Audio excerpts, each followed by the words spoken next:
Good morning बच्चों। कैसे हो बच्चों? बच्चों, आज का हमारा चैप्टर है मेटल एंड नॉन मेटल, जो कि क्लास 10th का केमिस्ट्री का थर्ड चैप्टर है। और आज हम इसे स्टार्ट करेंगे। कुछ टॉपिक आज डिस्कस करेंगे हम। ठीक है बच्चों, तो चलिए स्टार्ट करते हैं अपना मेटल एंड नॉन मेटल्स। ठीक है बच्चों, एक ओवरव्यू देखते हैं मेटल्स के बारे में। ठीक है बच्चों, तो मेटल की जो फिजिकल प्रॉपर्टी है उनको हम पहले डिस्कस करते हैं। अब देखिए, जनरली जो इनकी प्रॉपर्टी होती है ये हार्ड सॉलिड होते हैं। अब except mercury which is a liquid. अब देखते हैं बच्चों, जो मेटल्स होती हैं मेटल्स में भी एक एक्सेप्शन है जो कि मरकरी है। और मरकरी क्या है?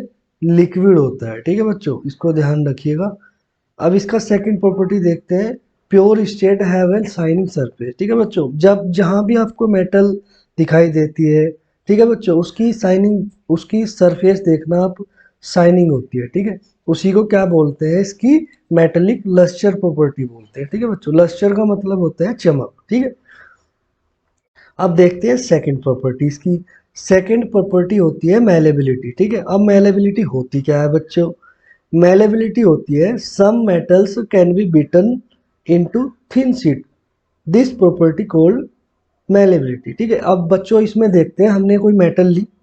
ठीक है बच्चों, मेटल को हमने क्या किया? हैमर से बीट किया। हैमर से इतना बीट किया कि वो क्या हो गया, एक थिन शीट की फॉर्म में उसको चेंज कर दिया। ठीक है बच्चों, तो उसी को क्या बोलते हैं? मेलेबिलिटी।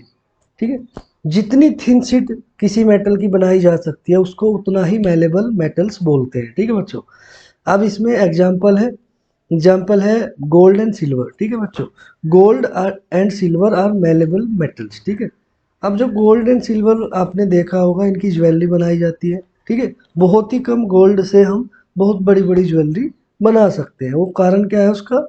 मेलेबल मेटल्स होते हैं। ठीक है, अब इसकी नेक्स्ट प्रॉपर्टी होगी बच्चों, नेक्स्ट प्रॉपर्टी है इसकी डक्टाइल प्रॉपर्टी। ठीक है, अब डक्टाइल प्रॉपर्टी क्या होती है? डक्टाइल प्रॉपर्टी होती है किसी मेटल को हम ड्रॉ करके या स्ट्रेच करके उसको एक वायर की फॉर्म में उसको बनाते हैं। ठीक है, वही होती है उसकी डक्टाइल प्रॉपर्टी। अब देखते हैं, it means that metals can B draw और स्ट्रेच इनटू थिन वायर्स। ठीक है, जितना भी थिन वायर हम किसी मेटल से बना सकते हैं स्ट्रेच करके, ठीक है, उसी को क्या बोलते हैं? उतना ही डक्टाइल वो मेटल होता है बच्चों। अब इसके एग्जाम्पल, आयरन की वायर हो सकती है, कॉपर एंड एल्युमिनियम जो कि अपने हाउस होल्ड में यूज करते हैं। ठीक है बच्चों, अब इसका एग्जाम्पल गोल्ड एंड सिल्वर भी इसमें आता है। ठीक है, gold and silver are most ductile metals. अब जो इसमें भी मोस्ट डक्टाइल मेटल्स होती है गोल्ड एंड सिल्वर होती है। ठीक है बच्चों, अब इसमें देखते हैं, अब 100 mg silver can be drawn into 200 metres long wire. ठीक है, अब देखो बच्चों, जो 100 mg सिल्वर होता है, 100 mg सिल्वर से हम बना सकते हैं 200 मीटर लॉन्ग वायर्स हम बना सकते हैं बच्चों।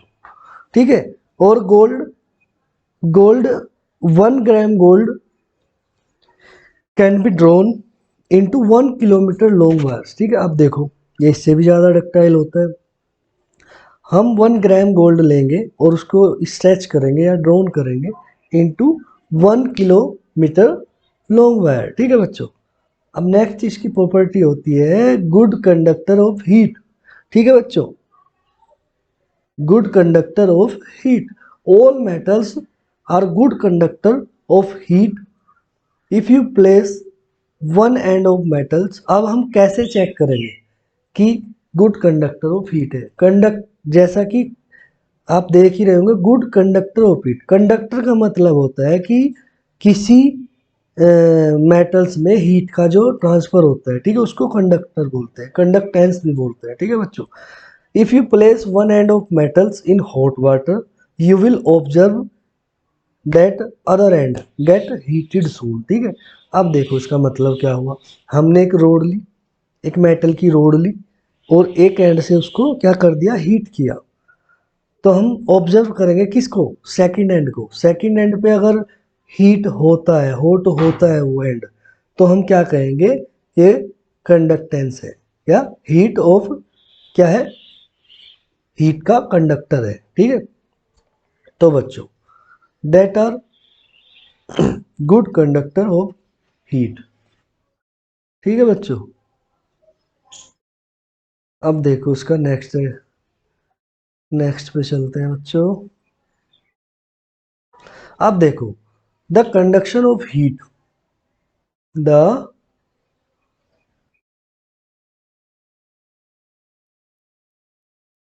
ठीक है बच्चों, एक सेकेंड, 1 सेकेंड।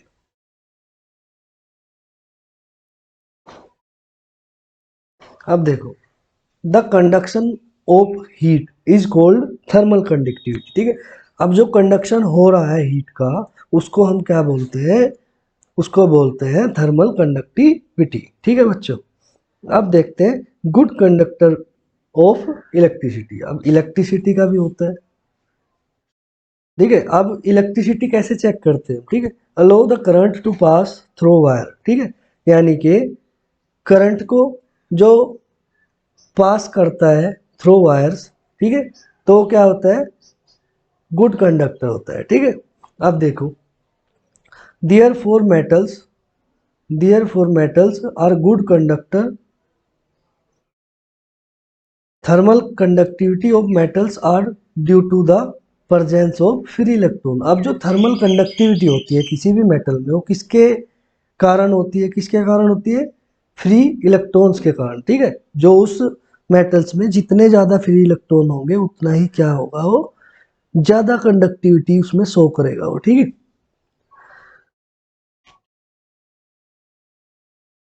अब देखिए बच्चों,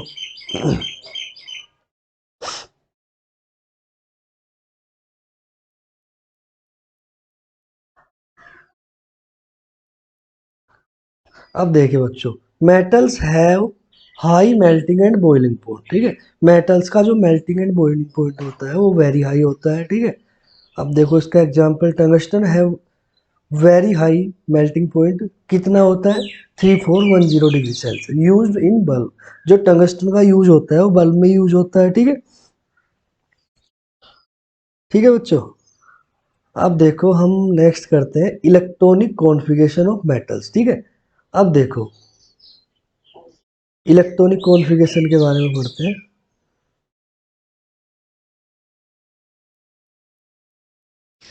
अब बच्चों इलेक्ट्रॉनिक कॉन्फ़िगरेशन होता क्या है, ठीक है, इलेक्ट्रॉनिक कॉन्फ़िगरेशन का मतलब होता है कि इलेक्ट्रॉन का, इलेक्ट्रॉन की जो फीलिंग होती है, ठीक है, इलेक्ट्रॉन को जो फिल करते हैं हम सेल्स में। ठीक है, सेल्स में क्या है, वो एटॉमिक स्ट्रक्चर में आपने पढ़ना है। ठीक है, तो अभी के लिए इतना समझो कि जो इलेक्ट्रॉनिक कॉन्फ़िगरेशन हम निकालते हैं वो निकालते हैं एलिमेंट के एटॉमिक नंबर के ब्याह पे। ठीक है, जैसा हम तीन मेटल्स ले रहे हैं,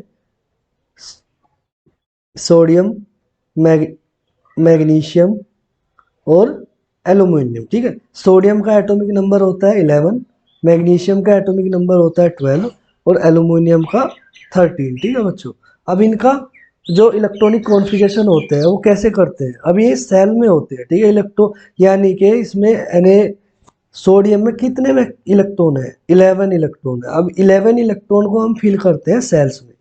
तीन सेल होती है, KLMN। ठीक है, ओ भी हो सकती है। ठीक है, अभी डिस्कवर्ड कितनी है, 4 सेल है, KLMN। ठीक है, अब देखो जो पहली सेल होती है उसमें मैक्सिमम इलेक्ट्रॉन फिल कर सकते हैं हम 2 इलेक्ट्रॉन, सेकंड में 8 इलेक्ट्रॉन और थर्ड में 18 और फोर्थ में 32। ठीक है, अभी तीन एग्जाम्पल देखो, बाकी हम नेक्स्ट वीडियो में डिस्कस करेंगे।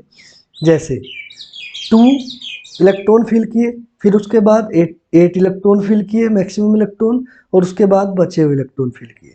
अब बच्चों इसमें होता है जो लास्ट का इलेक्ट्रॉन जो फिल होता है लास्ट सेल में, उसको बोलते हैं आउटर मोस्ट सेल। ठीक है, जिस सेल में लास्ट इलेक्ट्रॉन फिल होता है उसको आउटर मोस्ट सेल बोलते हैं। ठीक है, नेक्स्ट हम इससे नेक्स्ट वीडियो में करेंगे। ठीक है बच्चों, तब तक के लिए थैंक यू।